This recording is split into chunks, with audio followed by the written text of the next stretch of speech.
Hello students, my name is Hamdan Arfi Ansari and this is my YouTube channel News City Point। आज हम वहीं से start करेंगे इसको। ज्योग्राफी का ये पहला लेसन है, रिसोर्स एंड डेवलपमेंट। हमने इसको छोड़ा था on the basis of origin के आधार पर, जो हमने बताया था बायोटिक एंड एबायोटिक, दो चीज़ें हमने बताई थी, और दूसरा हमें बताना था on the basis of exhaustibility. तो एग्जॉस्टिबिलिटी के आधार पर आज हम देखेंगे कि कितने प्रकार के होते हैं, इन सब में और भी क्या होता है। हम रिसोर्स की बातें कर रहे हैं, ठीक है। तो रिसोर्स की बातें जो हम करेंगे, तो आज करेंगे हम एग्जॉस्टिबिलिटी पे बात करेंगे, ठीक। तो एग्जॉस्टिबिलिटी पे अगर हम देखते हैं तो रिसोर्स को हम मुख्यतः दो रूप से बांटते हैं, दो तरीके में बांटते हैं। कौन सा है? पहला रिन्यूएबल रिसोर्स, दूसरा है नॉन रिन्यूएबल रिसोर्स। हम उनमें से केवल एक के बारे में भी पढ़ेंगे, कौन सा है? रिन्यूएबल रिसोर्स हम कहते हैं, या उसे रिप्लेनिशेबल रिसोर्स कहते हैं। क्या कहते हैं? रिप्लेनिशेबल। ऐसा रिसोर्स वापस आ सकता हो, उसे हम क्या कहते हैं? क्या कहते हैं? रिन्यूएबल रिसोर्स कहते हैं, ठीक है। अब हम इसकी करेक्ट जो डिफिनीशन को देखते हैं। क्या लिखा हुआ? विच कैन बी रिन्यूड, जिसको हम दोबारा रिन्यू कर सकते हैं, ठीक। कब? अगर हमने उसका इस्तेमाल कर लिया है, उसके यूज़ के बाद हम किसी भी मीन्स से उसे हम रिन्यू कर सकते हैं, ठीक है। तो इसको हम क्या कहते हैं? Renewable resource. ऐसा रिसोर्स जो इस्तेमाल करने के बाद भी वापस आ सकता है, उसे हम क्या कहते हैं? रिन्यूएबल रिसोर्स कहते हैं, ओके।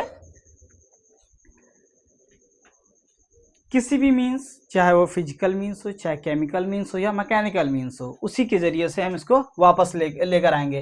इसका एग्जांपल हम देखते हैं, चलिए। क्या एग्जांपल है इसका? एयर, हवा।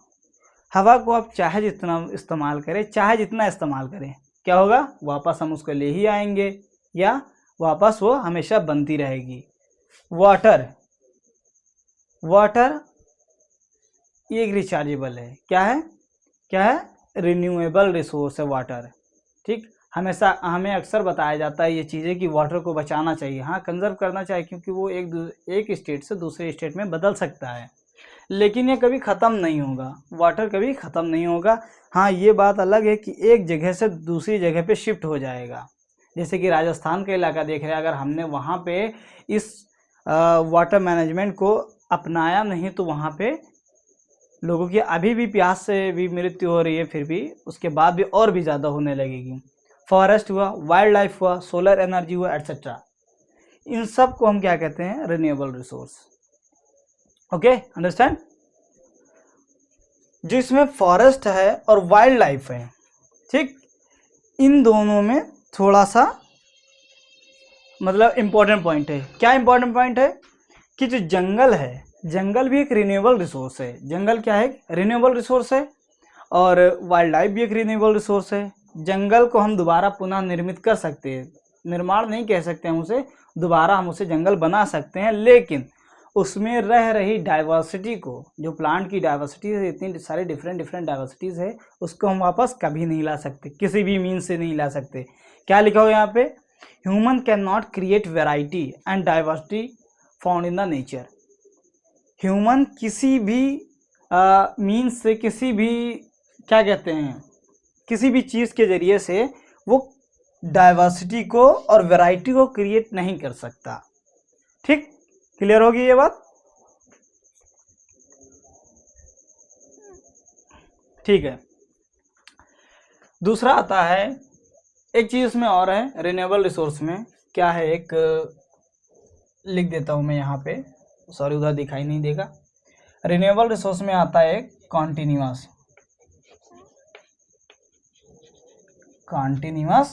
कॉन्टिन्यूअस ऐसा रिसोर्स जिसमें लगातार बनता रहे, एक साइकिल के तरीके से बनता रहे और वो कभी ख़त्म ना हो, ठीक। दूसरा क्या है इसमें? इसी में दूसरा है बायोलॉजिकल रिसोर्स। बायोलॉजिकल रिसोर्स में दो हैं, फॉरेस्ट है एंड वाइल्ड लाइफ। जो मैंने बताया था अभी आपको कि डाइवर्सिटी वापस नहीं ला सकते, उसे हम क्या कहते हैं? बायोलॉजिकल रिसोर्स का हिस्सा है, ठीक। अब हम क्या पढ़ेंगे? Non renewable resource. ऐसा रिसोर्स जिसे हम वापस नहीं ला सकते, किसी भी मीन्स से नहीं ला सकते, जैसे it can not be renewed after their use, उसके इस्तेमाल के बाद हम उसे वापस बिल्कुल भी नहीं ला सकते। हाँ, अगर ला सकते हैं तो कैसे होगा, ये मिलियंस ऑफ ईयर्स लगते हैं इसमें। मिलियंस ऑफ ईयर्स का मतलब होता है कि ये उस तरीके से हो गया कि पता नहीं दुनिया रहती है कि नहीं रहती है, उसके हिसाब से बीत जाएगा मिलियंस ऑफ ईयर। ठीक है, 10 लाख साल बीत जाएंगे, फिर जाके वो कहीं रिन्यूड होगा, वो भी रिन्यू नहीं होगा, वो दूसरा आके बनेगा उसकी जगह पे।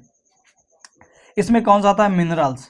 मिनरल्स को आपने देखा है कि रोज़ रोज़ नहीं बनते हैं। ठीक, फॉसिल्स हुआ, फॉसिल फ्यूल भी रोज़ रोज़ नहीं बनता है। ये सब जो आज का हम पेट्रोलियम या फॉसिल से इस्तेमाल कर रहे हैं, ये कई करोड़ों साल पहले का है जो आज हम इस्तेमाल कर रहे हैं। इसमें हम देख सकते हैं कोयला भी आ जाएगा, फॉसिल फ्यूल में वैसे सब आ जाता है। ठीक, अब हम दूसरा देखते हैं, ये आपकी एक हेडिंग खत्म होती है एग्जॉस्टिबिलिटी पे, या हम दूसरा नाम इसका क्या कह सकते हैं, रिन्यूएबिलिटी। दूसरा हम क्या देखते हैं, बेस्ड ऑन द ओनरशिप। अब मालिकाना हक पे रिसोर्स कैसा होगा, तो इसमें 4 होते हैं। कौन सा है, पहला है इंडिविजुअल, दूसरा है कम्युनिटी, तीसरा है नेशनल, चौथा है इंटरनेशनल। 4 प्रकार के रिसोर्स हमारे पास होते हैं। किस बेसिस पे, on the basis of ownership, मालिकाना हक पर। ठीक, तो इंडिविजुअल जो रिसोर्स होता है उसे हम क्या कहते हैं, एक प्राइवेट प्रॉपर्टी होती है। मतलब आपके पास कोई खेत है तो उसके मालिक आप ही होंगे और कोई दूसरा नहीं होगा। जैसे ज़मीन हो गई, आपका घर हो गया, या आपका जो फार्म हाउस है या कुछ भी पास्चर लैंड है, वो सब इंडिविजुअल प्रॉपर्टी मानी जाएगी, जिसका मतलब क्या होता है, प्राइवेट प्रॉपर्टी। फिर आता है कम्युनिटी। हम किस में पढ़ रहे हैं, ओनरशिप में पढ़ रहे हैं। कम्युनिटी से आपको पता चलता है कि एक समुदाय होगा या समाज होगा। उस समाज में जितने भी मेंबर्स रह रहे हैं, जितने भी मेंबर्स हैं, वो सब इसका इस्तेमाल करेंगे। क्लियर, तो उसे हम क्या कहते हैं, कम्युनिटी रिसोर्स। समाज में जितने भी लोग रह रहे हैं वो सब उसका इस्तेमाल करेंगे बिना किसी भेदभाव के। ठीक है, जैसे बरियल ग्राउंड। बरियल ग्राउंड्स क्या है, जहाँ पे क्या कहते हैं, शमशान घाट जिसे कहा जाता है, जहाँ पे डेड बॉडीज को बरीड किया जाता है, उसको कहते हैं। पिकनिक स्पॉट पे, पार्क में, प्लेग्राउंड, इन सब जगह ये जो जगह होती है, इनके जो मालिक होते हैं वो कम्युनिटी पूरी होती है, कोई एक इंडिविजुअल नहीं होता है। ठीक है, फिर आता है दूसरा नेशनल। नेशनल रिसोर्स क्या होता है, नेशनल रिसोर्स हम उसको कहेंगे जो किसी एक नेशंस की पॉलिटिकल बाउंड्री के अंडर में आता है। जैसे इंडिया है हमारा, तो इंडिया की जितनी भी पॉलिटिकल बाउंड्रीज हैं, जितना भी, ठीक है, अंडमान है, लक्षद्वीप है, इधर दोनों जितना भी है, उसकी जो पॉलिटिकल बाउंड्रीज के अंडर में आता है, वो सब क्या कहलाएगा, नेशनल रिसोर्स कहलाएगा। ठीक, देखो यहाँ पे लिखा हुआ है बिलोंग्स टू पॉलिटिकल बाउंड्रीज। ठीक है, किसी भी नेशन की पॉलिटिकल बाउंड्रीज से बिलोंग करे उसे हम क्या कहते हैं, नेशनल रिसोर्स। अच्छा, इसका एग्जांपल देख लेते हैं। एग्जांपल हमने नहीं लिखा, एग्जांपल क्या है इसका, जैसे फॉरेस्ट हो गया, फॉरेस्ट हो गया। दूसरा क्या है, वाइल्ड लाइफ हो गया। ठीक, जितना भी उस पॉलिटिकल बाउंड्रीज के अंडर में है वो सब होगा। ठीक है, वाटर रिजर्व,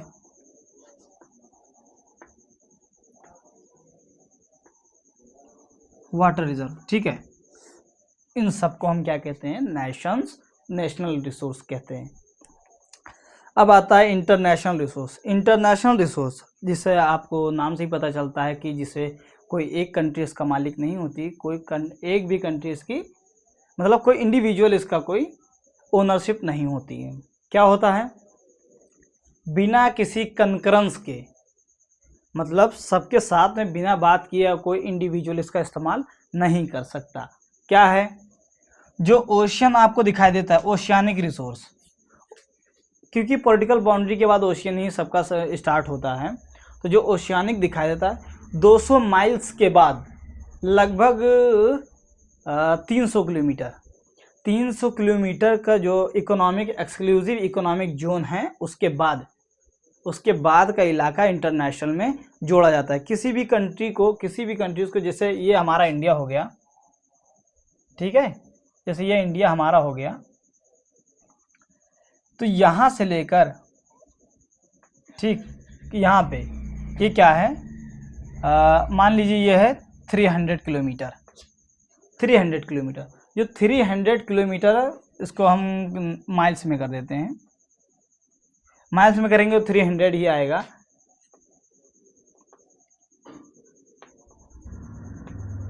ठीक, 300 200 माइल्स को हम देखते हैं। ये जो एरिया कहलाता है इतना जो होता है, इसके बाद का एक्सक्लूसिव इकोनॉमिक जोन कहलाता है। ये क्या है, ये किसी नेशन का इकोनॉमिक जोन कहलाता है, उसके बाद का एरिया एक्सक्लूसिव इकोनॉमिक जोन कहलाता है।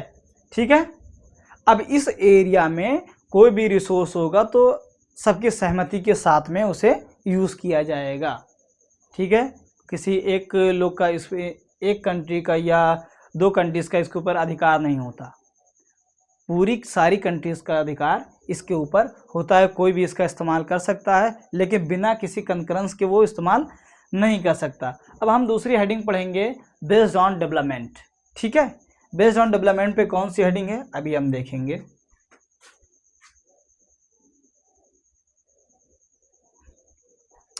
ठीक है, तो हम इसको देखते हैं क्या है। ये हमारी 3rd हेडिंग थी, सॉरी 4 हेडिंग थी।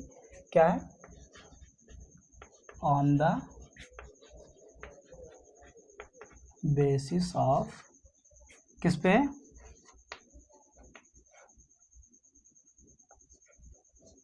डेवलपमेंट। अब डेवलपमेंट के आधार पर हम देखेंगे कि हमारा जो रिसोर्स है वो कितने तरीके से बटा हुआ है। डेवलपमेंट क्या होता है, किसी भी पॉजिटिव चेंज को हम क्या कहते हैं, डेवलपमेंट कहते हैं। तो इसमें हम जो डिवाइड करेंगे वो किस बुनियाद पर, हम यहीं पे डिवाइड करते हैं उसको। पहला आता है पोटेंशियल।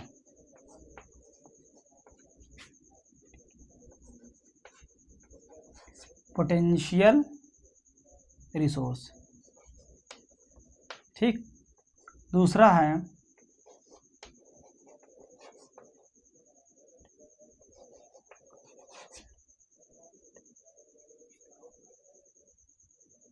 Develop resource. तीसरा है हमारा रिजर्व या हम कह लें स्टॉक। ठीक, अब इसमें हम पोटेंशियल रिसोर्स के बारे में, सबसे पहले हम पोटेंशियल रिसोर्स के बारे में पढ़ेंगे। पोटेंशियल रिसोर्स एक ऐसा रिसोर्स होता है जो हमारे पास मौजूद होता है, बहुत ज़्यादा मौजूद होता है, लेकिन हमारे पास इतनी सारी टेक्नोलॉजी नहीं होती, इतनी पर्याप्त टेक्नोलॉजी नहीं होती जिसका हम उसको पूरी तरीके से यूटिलाइजेशन कर सकें। क्या होता है कि टेक्नोलॉजी तो हमारे पास बहुत होती है। चलिए देखते हैं, एग्जाम्पल मैं देता हूँ आपको। ठीक,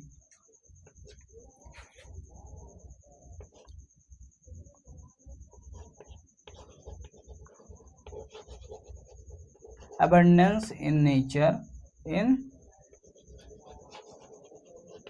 नेचर में पर्याप्त होता है, लेकिन but we cannot use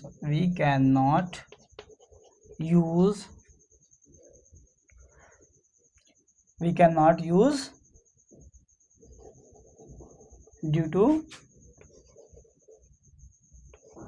lack of, किसकी कमी से, lack of टेक्नोलॉजी।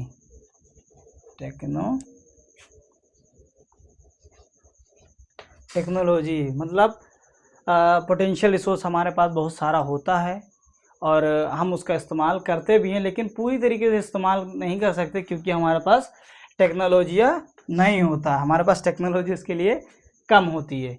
ठीक है, तो ये आपका एक एग्जांपल मैं देता हूँ, जैसे राजस्थान को हम एक सोलर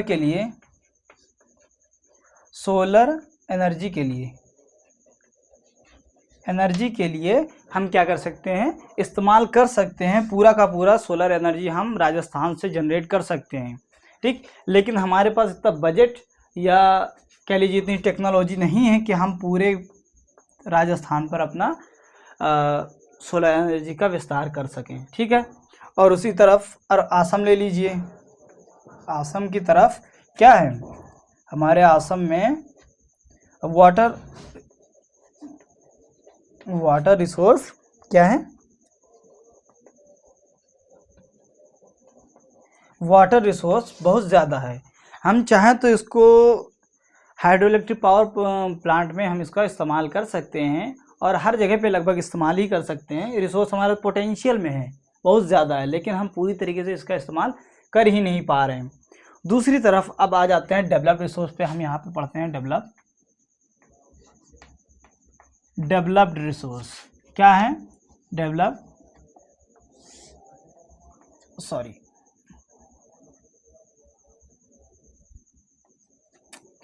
रिसोर्स कहते हैं। ठीक है, कौन सा इसमें का दूसरा है, किसका, डेवलपमेंट के आधार पर हम देख रहे हैं। इसका दूसरा नाम हम क्या कहते हैं, एक्चुअल रिसोर्स भी कह देते हैं। क्या है, actual resource.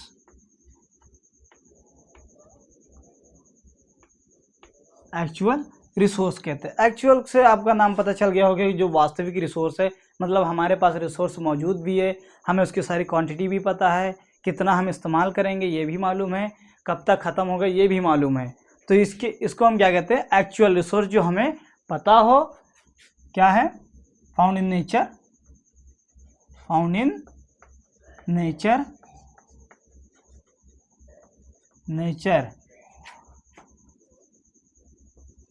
And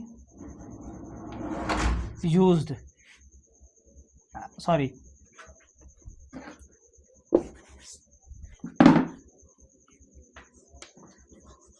fully used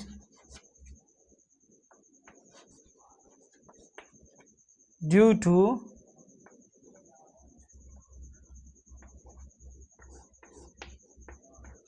sufficient of technology